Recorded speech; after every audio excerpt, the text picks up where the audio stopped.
রাষ্ট্রবাদী comrade তৃণমূলের কর্মী আজকে সেলিমদার হাত ধরে সিপিআইএম এ যোগদান করলো। যারা যোগদান করলো তাদেরকে অভিনন্দন। যারা অভিনন্দন, প্রায় 500 কর্মী, তৃণমূলের 500 কর্মী সিপিআইএম এর হাত ধরে আজকে সেলিমদার হাত ধরে সিপিআইএম এ যোগদান করলো।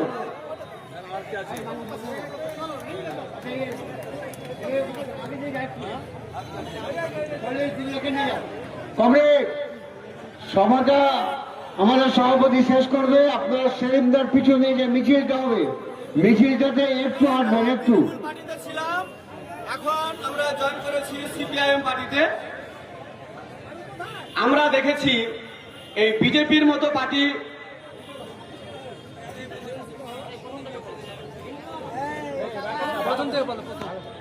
তো আমরা